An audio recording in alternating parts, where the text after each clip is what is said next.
کہ چھوٹی چھوٹی باتیں ہیں مگر یہ کان میں پڑی رہے تو اچھا ہے، لیکن بڑی بڑی غلط فہمیاں ہیں اور مس انڈرسٹینڈنگس ہیں۔ کون کتابیں دیکھتا ہے، کون ڈیٹیل میں چھان بین کرتا ہے، نتیجہ یہ ہوتا ہے کہ صدیوں سے اور برسوں سے جو مس انڈرسٹینڈنگ چلی آ رہی ہیں وہ دماغ کے اندر جمی رہتی ہیں اور بیٹھی رہتی ہیں۔ بنی عباس نے جو گڑبڑیں کی ہیں ان میں ایک چیز جو تھی وہ یہ کہ انہوں نے ہمارے اماموں کی امامت کے انسٹیٹیوشن کو برباد کرنے کے لیے پیسے دے کے امامت کی مسندیں بچھوائیں اور لفظ امام کہنا شروع کیا اور ان کو امام کے ٹائٹل دیے تاکہ لوگ یہ سمجھیں کہ عالم یہی لوگ نہیں ہیں، یہ بھی عالم ہے، اور امام یہی نہیں ہے، یہ بھی امام ہے۔ صورتحال یہ تھی کہ جو امام جعفر صادق علیہ السلام کے پاس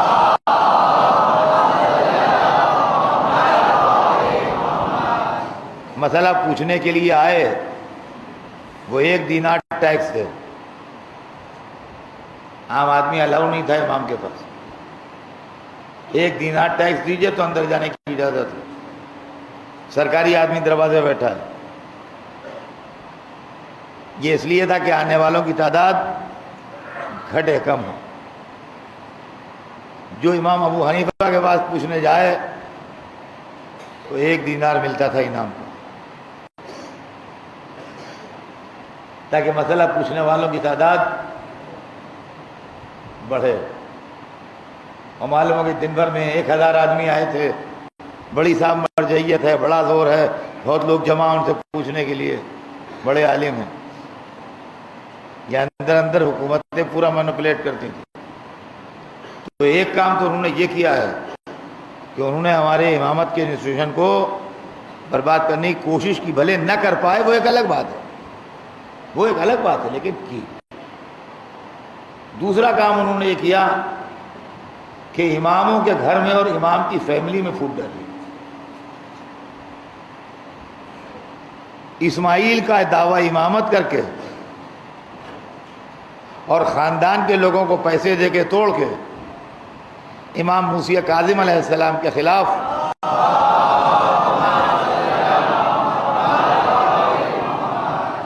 انہوں نے پورا ایک محاذ بنایا، گھر کے اندر پھوٹ ڈالی، بھائیوں میں پھوٹ ڈالی، سگے بھائیوں میں پیسے دے کے، اور وہ پھوٹ جو ڈالی اس کے اثرات آج تک دکھائی دیتے ہیں۔ یہ نہیں ہے کہ اس وقت پھوٹ ڈالی تھی تو ختم ہو گئی، نہیں، آج تک اس کے اثرات دنیا میں آپ اپنی آنکھوں سے دیکھ رہے ہیں۔ اسماعیلی فرقہ بنا اور اسماعیلی فرقہ اسپلٹ ہوا، پھر اس کے اندر اور فرقے بنے، سب آپ کی نگاہوں کے سامنے۔ یہ دوسری ترکیب تھی ان کی۔ تیسری ترکیب جو انہوں نے کیا عالم اسلام میں لوگوں کو دھوکہ دینے کے لیے، جس کے اندر میں کہتا ہوں 100% ایسے میرے ایسے 2-4 آدمی ہوں گے دنیا میں جو دھوکے میں نہیں آئے، ورنہ 100% لوگ دھوکے میں آئے۔ خلافت راشدہ کا طلسم قائم کیا، اس لیے قائم کیا کہ سیاسی اعتبار سے وہ بنی امیہ کو کنڈم کرتے تھے، اس لیے کہ بنی امیہ سے انہوں نے سلطنت لی تھی، لیکن بنی امیہ سے پہلے والے جو خلیفہ گزرے ہیں ان کو اگر کنڈم کر دیتے تو حق اہل بیت ثابت ہو جاتا۔ سمجھ لیجئے بات، حق اہل بیت کو ماننا نہیں چاہتے تھے، لہذا ان کو الگ رکھو، ان کو کنڈم کرو۔ لہذا خلافت راشدہ کا کنسپٹ انہوں نے دیا کہ 4 خلیفہ راشد ہوئے، اور اتنی حدیثیں گڑوا دیں کہ آج قدم قدم پہ یہاں سے وہاں تک خلافت راشدہ، وہ رسول کے پاس یوں آئے اور رسول نے یوں کہا، یوں بیٹھے تھے، اور یہ ہوا وہ ہوا، 1500 حدیث ہے اس کے۔ میں صرف ایک بات آپ سے کہتا ہوں، اس لیے کہ میرے پاس نہ اتنا وقت ہے، نہ اتنی نالج ہے، نہ میں اتنا محنت کر سکتا ہوں کہ میں آپ کو اس کی کتابوں کے حوالے دوں اور فلاں کروں ڈھما کروں اور ایک ایک حدیث کے اوپر جرا کروں، ورنہ پبلک کو اس سے انٹرسٹ ہوگا۔ وہ ٹیکنیکل ویسے ہوتی ہیں، اس میں کسی کو دلچسپی نہیں ہوتی سوائے ٹیکنیکل لوگوں کے۔ میں آپ کو بالکل سامنے کی ایک بات بتا دوں، اس کو آپ غور کیجیے گا کہ بنی امیہ کے زمانے میں 70 برس تک ممبروں کے اوپر ہر جمعے میں، ہر جماعت میں، ہر عید میں، ہر بقرعید میں علی کے اوپر لعنت ہوئی اور برے کہے گئے۔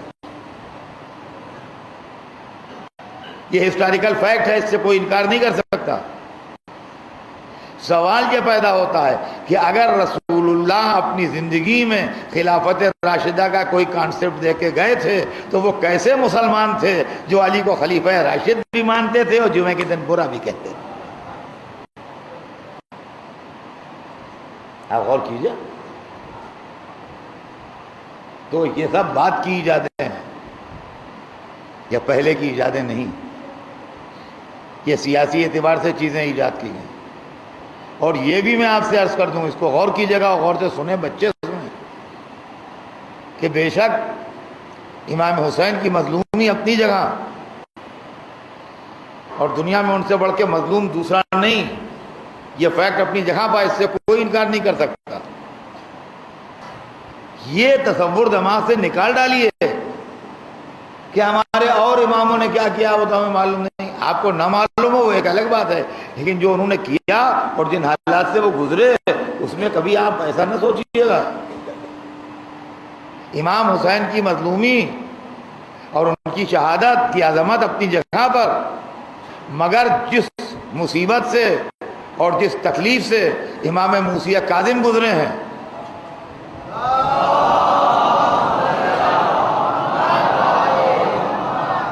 اس مصیبت اور تکلیف سے امام حسین نہیں گزرے۔ اب یہ کیا پڑھ رہے ہیں آپ؟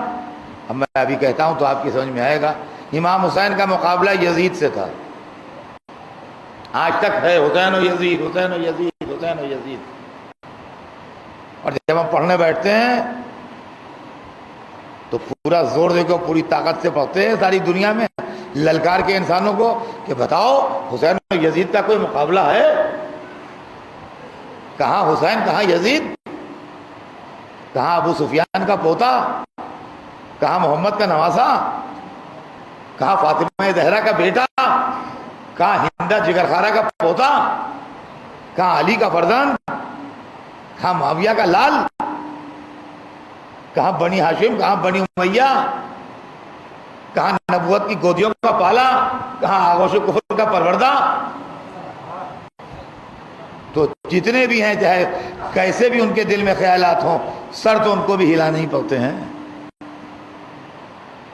کہنا تو پڑتا ہے کہ ہاں ٹھیک ہے۔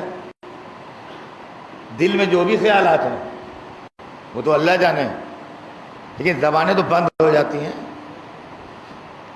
لیکن امام موسیٰ کاظم علیہ السلام کو جن کا سامنا تھا، جو ان کے باپ ہیں وہ ان کے باپ ہیں، جو ان کے دادا ہیں وہ ان کے دادا ہیں، جو ان کی نسل ہے وہ ان کی نسل ہے۔ اگر محمد کے بیٹے یہ ہیں تو محمد کے بیٹے وہ ہیں، اگر فاطمہ ان کی دادی ہیں تو فاطمہ ان کی دادی ہیں، اگر علی ان کے دادا ہیں تو علی ان کے بھی دادا ہیں، اگر نسل حسین سے وہ ہیں تو نسل حسین سے یہ بھی ہیں۔ اب بتائیے کتنا بڑا مشکل کام ہے، کتنا بڑا مشکل کام ہے، آپ مجھے بتائیے۔ سننے والے کو پسینے آ جائیں اور فیصلہ کرنے والے کو پسینے آ جائیں کہ ہم کدھر جائیں۔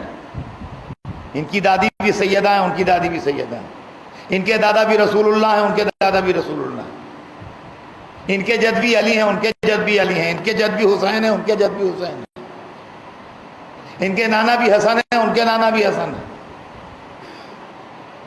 بتائیے کدھر جائیے؟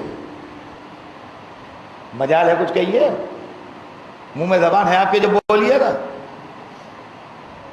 ایسے عالم میں ہمارے ساتویں امام نے مقابلہ کیا اور دین کو بچایا اور مذہب کو زندہ رکھا ہے، جبکہ آفیشل اور سرکاری سپورٹ اپوزیشن کو حاصل ہے، یہ دعویٰ امامت کر رہا ہے۔ اس وقت امامت کو جو شے بچا رہی تھی وہ نورانیت تھی، عصمت تھی، علم تھا۔ جو چیز امام کو اس وقت پروٹیکٹ کر رہی تھی، امامت کی شمع جن فانوسوں میں جل رہی تھی، وہ علم کا فانوس تھا، عصمت کا فانوس تھا، نورانیت کا فانوس تھا۔ یہ فانوس اگر نہ ہوتے تو فیصلہ نہیں ہو سکتا تھا۔ چند نہیں ہم سب گمراہ ہو جاتے ہیں۔ جب 80,000 دینار لے کے اہل خراسان آئے ہیں، اور جو ان کا لیڈر آف ڈیلیگیشن تھا تقریباً 80 برس کا بڈھا جو وہاں سے آیا تھا، وہ 80,000 دینار لایا تھا، 80,000 گولڈن کوائن، ہر کوائن 10 گرام کا۔ گھر پہ جا کے کیلکولیٹ کر لیجیے گا کتنا گولڈ آیا تھا۔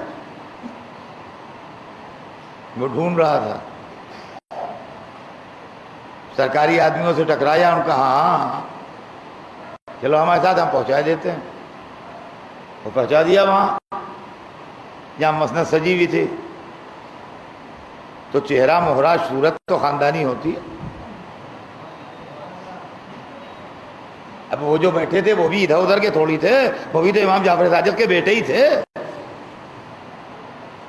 بھائی، امام کے بیٹے تھے، امام کے پوتے تھے، جو بیٹھے ہوئے تھے دعویٰ کرنے۔ یحییٰ گئے، لوگ ہاتھ چومے، انہوں نے مصافحے کیے کہ سرکار ہم آپ کے بزرگوں کے، ہاں کہ سرکار ہم آپ کے چاہنے والوں نے وہاں سے کچھ ہدیے بھیجے۔ کہا ہاں پہنچا دو، پہنچا دینا، رکھاؤ خاندانی ہے، اس لیے کہ وہ چیزیں جو ہیں وہ سب گھر سے چلتی ہیں۔ یہ نہیں کہ پیسہ دیکھ کے حالت خراب ہو گئی، کہاں پہنچا دینا۔ ان کا حضور مسئلے بھی لائے ہیں، ہم لوگ مسئلے بھی لائے ہیں، کہاں مسئلے بھی دے جانا، ہم اس کا جواب دے دیں گے، مسئلے دے جانا، ہم اس کا جواب دے دیں گے۔ اب وہ کہنے لگا بڈھا کہ وہ حضور کیا عرض کریں، وہ ہمارے چلتے وقت بستی والوں نے کہا تھا کہ وہ جو بے دیکھے مسئلے کا جواب دے، اتنا کہنا تھا کہ بگڑ گئے۔ کہ کیا بکتے ہو تم لوگ، علم غیب خالی خدا کو ہوتا ہے اور کسی کو نہیں ہوتا۔ دیکھیے بہتیری ایسی روایتیں جو آپ کی یہاں آئی ہیں وہ کہاں سے آئی ہیں، ان کا سورس پہچانیے، کیونکہ ان کو نہیں تھا نا علم غیب، لہذا انہوں نے اپنے بزرگوں کے علم غیب سے بھی انکار کیا۔ یہ غلط کہتے ہو تم، جھوٹ الزام دیتے ہو ہمارے بزرگوں پر، علم غیب بس خدا کو ہوتا ہے، کسی اور کو نہیں ہوتا۔ اب وہ 80 برس کا بڈھا کہنے لگا سرکار آپ کیسی باتیں کرتے ہیں، میں آپ کے والد سے جواب خود لے گیا ہوں، میں ہی آیا تھا، میں لے گیا ہوں جوانی میں اپنی، آپ کے پدر بزرگوار نے جواب دیے ہیں مجھے۔ نہیں جھوٹ بول رہے ہو تم۔ بھیا وہ چپکا چلا آیا، اس نے کہا یہ وہ نہیں ہے، یہ وہ نہیں ہے۔ پھر ڈھونڈنے لگے، اب چونکہ نیت اچھی تھی اور نیت میں کھوٹ نہیں تھی، اللہ نے مدد کی، پہنچ گئے امام تک۔ جب پہنچے امام کے دربار میں تو جو بڈھا آیا تھا اس نے اپنا نام نہیں ظاہر کیا تھا کسی پر، وہی لیڈر آف ڈیلیگیشن تھا، آگے آگے وہی ہوتا تھا۔ وہ آگے آیا، اس نے آن کے سلام کیا، جیسے ہی سلام کیا ویسے جواب دیا کہ وعلیکم السلام یا فلاں ابن فلاں، فلاں فلاں کے بیٹے، تجھ پر بھی سلام ہو۔ تو پہلے تو وہیں پر اس کو شاک لگا، یہ نہ صرف میرا نام جانتے ہیں بلکہ میرے باپ کا بھی نام جانتے ہیں۔ وہ بیٹھ گیا، کہنے لگا ہم آئے ہیں وہاں سے، خراسان سے آئے ہیں۔ کہا ہمیں معلوم ہے۔ کہا حضور پیسے لائے ہیں؟ کہا کہ پیسے لائے ہو جس جس سے اس کو واپس کر دینا، اس لیے کہ پیسے پاک نہیں ہیں، اس کے اندر لوگوں کے حق باقی ہیں، ان سے کہنا ہمیں نجس پیسہ نہ بھیجا کریں۔ صاحب آیا تاثیر ہے نا. کہا یہ پیسے پاک نہیں ہیں، یہ پیسے ہم نہیں لیں گے. جس کا حق باقی ہے اس کا حق دو پہلے، ابھی پیسے بھیجنے کی جلدی نہیں ہے. جس کے پیسے ہیں اس کو واپس کر دینا، اور لوگوں سے کہنا کہ جن جن کے حق ان کے ذمے ہیں ان کے حق واپس کریں. سارا زور اور سارا فورس جو تھا وہ تو وہی 80,000 دینار پر تھا. وہ تو ختم ہو گیا معاملہ. اب اس نے پھر کہا کہ حضور مسئلے بھی ہیں کچھ. کہا معلوم ہے، مگر ان کے جواب لکھے جا چکے ہیں. جی کہاں جاؤ، تمہارے کمرے میں جہاں ٹھہرے ہوئے ہو، جس جہاں کھلا کھول کے دیکھنا، لفافے رکھے، ہر لفافہ چاک کر کے دیکھنا، ہر ایک پہ جواب بھی لکھا جا چکا، دستخط بھی ہو گئے، مہر بھی لگ گئی.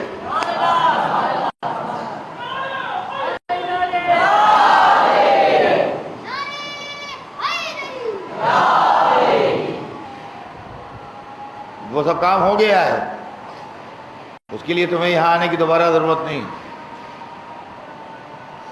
اب کیا کہیں. تھوڑی دیر بیٹھ کے وہ چلنے لگے ہاتھ چوم کے. کہیں گے تم کچھ بھول رہے ہو. کہا نہیں سرکار بھول کچھ نہیں رہے. کہا نہیں بھول رہے ہو، یاد کرو. کہا جی نہیں ہم نہیں بھول رہے ہیں کچھ. کہا اچھا ہم بتاتے ہیں تمہیں یاد آ جائے گا. جب تم چل رہے تھے اور تمہارا قافلہ نکل رہا تھا تو ایک بڑھیا آئی تھی، یاد ہے تمہیں؟ وہ ایک کپڑے میں 7 درہم لپیٹ کے لائی تھی. 7 درہم، بالکل کم اماؤنٹ، چھوٹا تھا. تم وہ درہم نہیں لے رہے تھے. کہہ رہے لوگ ہزاروں دینار بھیج رہے ہیں، 7 درہم کیا دیں گے ہم.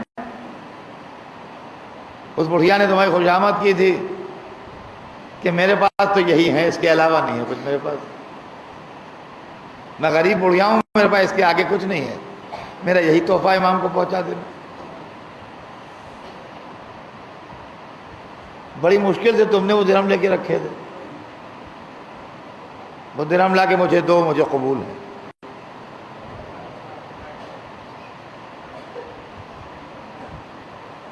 وہ درہم مجھے قبول ہیں بڑھیا والے، وہ لا کے مجھے دے جاؤ. اور ہاں اب تم یہ بھول رہے ہو کہ کہاں رکھے ہیں. یاد تو آ گئے ہیں تمہیں وہ درہم، مگر تمہارا دماغ یہ چکر کھا رہا ہے کہ وہ 7 درہم رکھے کہاں ہیں. اس کے بعد ان کے سامان کی پوری ڈیٹیل سمجھا کے ان کو وہ جگہ بتائی جہاں رکھے ہوئے ہیں. تو وہاں جاؤ، اسے کھولو، یہ کرو، یوں کرو، یوں کرو، یوں کرو. اس میں نکلیں گے. وہ لا کے مجھے دے کے جانا، ایسے نہ چلے جانا. اور جب جانا تو بڑھیا کو میرا سلام کہہ دینا اور کہنا موسیٰ ابن جعفر نے تیرا تحفہ قبول کر لیا.